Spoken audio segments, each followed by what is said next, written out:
हजारों साल पहले एक शक्तिशाली चीनी योद्धा वेनवू को 10 जादुई रिंग्स मिलती है। इन रिंग्स में अपार शक्ति थी जिससे वेनवू अमर हो गया और वह किसी भी हथियार की तरह इनका इस्तेमाल कर सकता था। इन रिंग्स की मदद से वेनवू ने अपनी एक शक्तिशाली सेना 10 रिंग्स ऑर्गेनाइजेशन बनाई और पूरी दुनिया पर राज किया। एक दिन वेनवू को अपनी शक्तियों में दिलचस्पी कम होने लगी और वह माइथोलॉजी पौराणिक कथाओं का अध्ययन करने लगा। इसी दौरान उसे टालो नाम की एक रहस्यमयी जगह के बारे में पता चला।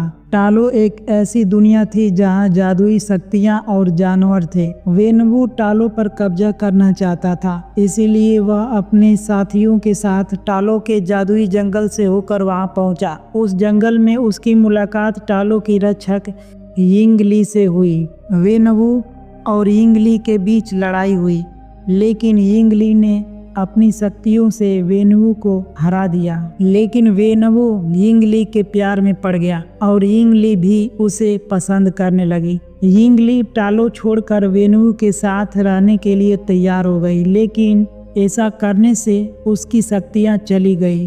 वेनवू ने अपनी रिंग्स उतार दी और एक आम जिंदगी जीने का फैसला किया। जल्द ही उनके 2 बच्चे हुए, बेटा सांगची और बेटी शालिंग।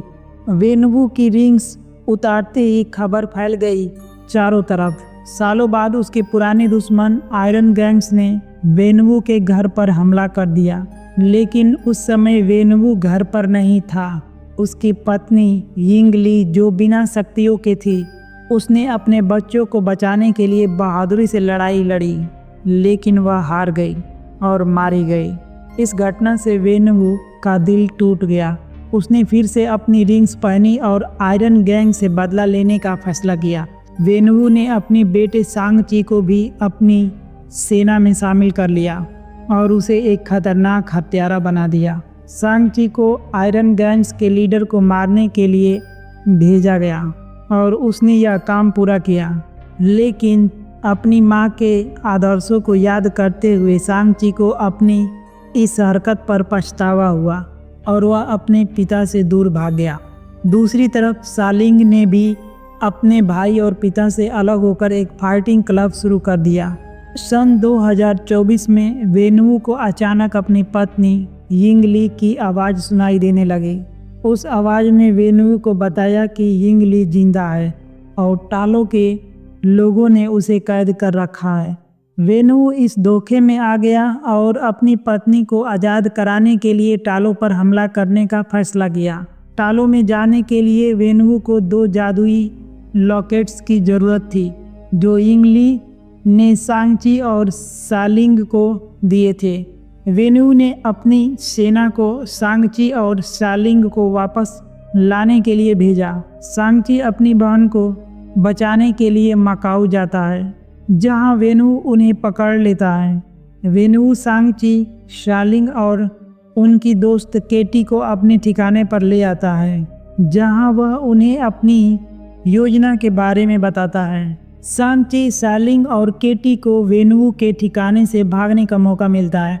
वहां उन्हें मारिस नाम का एक जादुई जीव मिलता है, जो उन्हें टालो तक पहुंचने का सही रास्ता बताता है। टालो पहुंचने पर उनकी मुलाकात यिंगली की बहन यिंगनान से होती है। यिंगनान उन्हें टालो का असली इतिहास बताती है। हजारों साल पहले टालो पर ड्वेलर इन डार्कनेस नामक एक राक्षस और उसकी सेना ने हमला किया था। टालो के लोगों और एक जादुई ड्रैगन द ग्रेट प्रोटेक्टर ने मिलकर उस राक्षस को एक जादुई दरवाजे के पीछे बंद कर दिया था।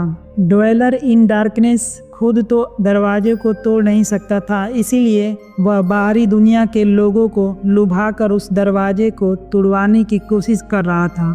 अब वह यिंगली की आवाज़ में वेनवू को धोखा दे रहा था, ताकि वेनवू अपनी 10 रिंग्स की शक्ति से दरवाज़ा तोड़ दे। वेनवू अपनी सेना के साथ टालो पहुंचता है और दरवाजे को तोड़ने की कोशिश करता है। सांगची अपने पिता को रोकने की कोशिश करता है, लेकिन वेनवू उसे हरा देता है। जैसे ही वेनु दरवाजे को तोड़ता है, कुछ छोटे राक्षस बाहर निकल आते हैं और ड्वेलर इन डार्कनेस की शक्ति बढ़ जाती है। वेनु को अपनी गलती का एहसास होता है, लेकिन तब तक बहुत देर हो चुकी थी। ड्वेलर इन डार्कनेस दरवाजा तोड़कर बाहर निकल जाता है और वेनु पर हमला कर देता है। मरते समय वेनु अपनी 10 रिंग सांग-ची को दे देता है। अब सांग-ची अपनी बहन सालिंग, केटी और टालो के लोगों के साथ मिलकर उस राक्षस से लड़ता है। केटी अपनी धनुष बाण चलाने की कला से ड्रैगन को बचाती है और सांग-ची अपनी मां की लड़ाई की तकनीकों और 10 रिंग्स की शक्ति का इस्तेमाल करके उस राक्षस को हरा देता है। सांग-ची और केटी अमेरिका लौट आते हैं। एक रात उन्हें वोंग मिलता है, जो उन्हें डॉक्टर स्ट्रेंज के ठिकाने कमरताज में ले जाता है। वहाँ उनकी मुलाकात ब्रूस बैनर और कैप्टन मार्वल से होती है। वोंग उन्हें बताता है कि 10 रिंग्स से एक अलग तरह की ऊर्जा निकल रही है, जो किसी अज्ञात शक्ति को संदेश भेज रही है। वेनु की मृत्यु के बाद शालिंग अपने भाई से किए गए वादे को तोड़कर 10 रिंग्स ऑर्गेनाइजेशन की नई लीडर बन जाती है और लड़कियों को भी ट्रेनिंग देना शुरू कर देती है। इस तरह सांग-ची अपनी नई पहचान के साथ एक सुपर हीरो बन जाता है। यह फिल्म सिर्फ एक सुपर हीरो की कहानी नहीं है, बल्कि यह परिवार, विरासत और अपनी पहचान को समझने की एक यात्रा है। क्या आप जानना चाहते हैं कि इस फिल्म के बाद सांग-ची और 10 रिंग्स का आगे क्या होगा? तो कमेंट में ज़रूर बताइए। अगर आपको ये मूवी एक्सप्लेनेशन पसंद आई हो तो वीडियो को लाइक कर दीजिए और हाइप देना ना भूलें। धन्यवाद।